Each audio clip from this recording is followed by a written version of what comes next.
warahmatullahi wabarakatuh. Kami dari kelompok 7 yang beranggotakan saya sendiri Muhammad Rafi Abdul, Saya Ananta Putri, saya Nadia Sadrawan, dan saya Indah Fitriani dengan materi perubahan, pergeseran, dan pemertahanan bahasa.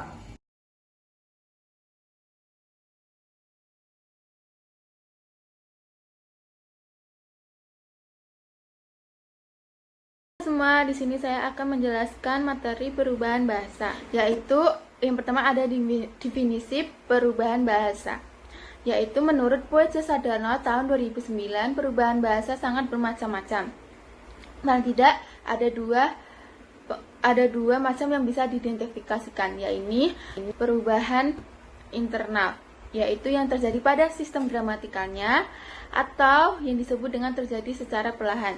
Dan yang kedua ada perubahan eksternal, yaitu perubahan yang disebabkan oleh adanya pengaruh bahasa lain. Ada faktor perubahan, yaitu yang terdiri dari tiga. Satu, kontak antar bahasa, dan yang kedua faktor sosial, yang ketiga faktor psikologis.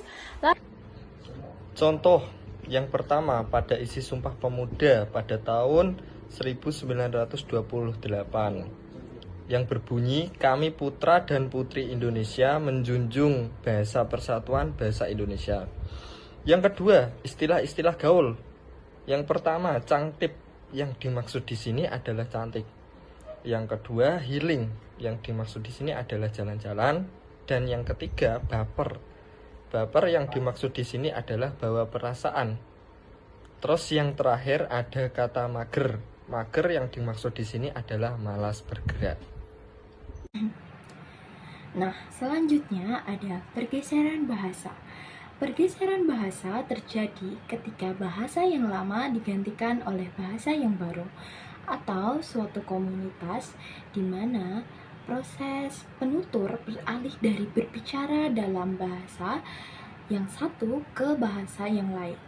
Nah, Sumarsono dan Partana dalam Rika 2020 menyatakan bahwa pergeseran bahasa adalah suatu peristiwa terjadi di mana suatu komunitas meninggalkan bahasa pertama atau bahasa ibu mereka untuk beralih memakai bahasa yang kedua atau bahasa yang lain.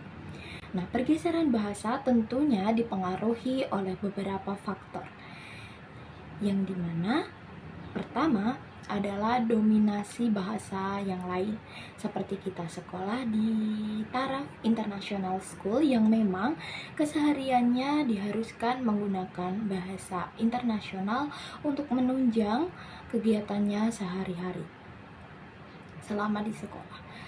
Yang kedua ada faktor politik. Nah, seperti rapat PBB yang menggunakan bahasa Inggris sebagai bahasa internasional mereka untuk menghubungkan komunikasi antar pemerintah yang satu ke pemerintah yang lain.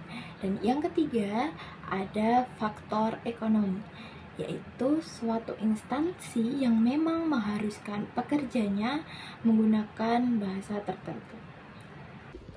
Adapun contohnya, penggunaan bahasa Jawa sebagai bahasa ibu beralih ke bahasa lain.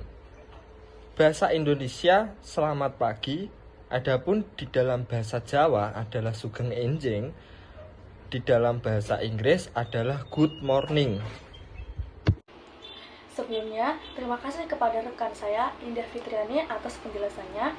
Perubahan pergeseran bahasa tadi sudah dijelaskan. Sekarang giliran saya untuk menjelaskan mengenai pemertahanan bahasa. Definisi.